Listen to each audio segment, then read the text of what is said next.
This narrative explores the extraordinary influence wielded by a particular corporation that has emerged as one of the most powerful entities globally. Its extensive reach touches nearly every facet of the economy, controlling significant stakes in major U.S. banks, prominent pharmaceutical companies, and a vast majority of mainstream media outlets.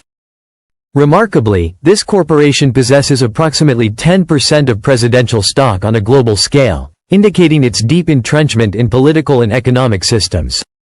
By 2022, its assets were valued at an astonishing $15 trillion, which accounts for around 70% of the entire United States gross domestic product, GDP. Such immense power not only shapes financial markets but also influences global policy decisions, suggesting that even top governments often navigate their agendas with this corporation's interests in mind. The narrative raises important questions about the company's potential involvement in ongoing economic crises and market fluctuations. While its name may not be widely recognized among the general public, its impact resonates through numerous aspects of everyday life, leading to speculation about its unseen hand in global affairs. Central to this influence is its CEO, Larry, who has emerged as one of the most formidable figures in the world today. Born into a wealthy family in Los Angeles in 1952, Larry initially ventured into politics, driven by an ambition for power and influence. However, he soon realized that the true source of power lay not in the political sphere but within the financial sector. This critical realization prompted him to pivot away from politics and redirect his efforts toward a career in finance. He began his journey at First Boston, a prestigious investment firm in New York, where his natural acumen and relentless ambition propelled him to the upper echelons of the company, making him the highest-earning employee within just a few years. Larry's insatiable thirst for advancement fueled his understanding of investments, allowing him to navigate complex financial landscapes with remarkable skill. In 1986, he became a member of an exclusive society comprised of the world's elite bankers and influential politicians, marking a pivotal moment in his career trajectory.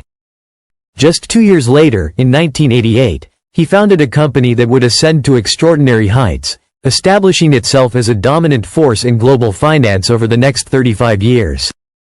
In its formative years, this company experienced explosive growth, with its valuation skyrocketing from $5 million to $8 billion in a mere 5 years. The narrative takes a dramatic turn during the financial crisis of 2008, a period that sent shockwaves through the global economy. While many firms faced collapse and millions were left unemployed, Larry's foresight in investing in mortgage-backed securities months before the crisis allowed his company not just to survive but to flourish. He adeptly secured crucial contracts with the U.S. government, enabling his firm to assume ownership of failing banks, which further consolidated its power and influence. Over the following decade, the company transformed into the largest asset management firm in America, extending its reach across various industries. Today, it holds substantial stakes in critical sectors such as media, oil, and defense. This dominance also extends to major technology companies, including Google, Facebook, Twitter, and Amazon, where it serves as a primary investor. The implications are profound. With such extensive stakes in influential corporations, this company effectively holds the reins of decision-making, allowing it to shape policies and corporate strategies without the need for public scrutiny. As this corporation continues to grow and expand its influence, the future implications are significant and complex. We may be approaching a reality where the balance of power increasingly shifts from traditional governmental institutions to corporate entities. This shift raises important questions about accountability, ethics, and the very nature of democracy itself. The narrative suggests a looming reality in which corporate interests dictate political landscapes, potentially undermining democratic processes and creating a society where profit motives overshadow public welfare. This evolution challenges the essence of governance and poses critical dilemmas about the role of corporations in shaping public life. As citizens, it becomes imperative to remain vigilant and informed about the forces that influence our world. Understanding the intricate power dynamics at play can empower individuals to engage in meaningful discourse and advocate for transparency, ethical governance, and a balanced approach to corporate influence in public affairs.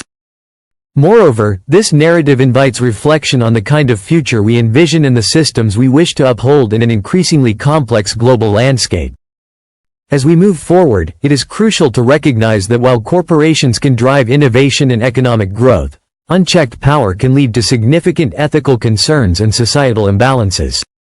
In this context, fostering a robust public dialogue around corporate influence, regulatory measures, and ethical standards in business practices is essential.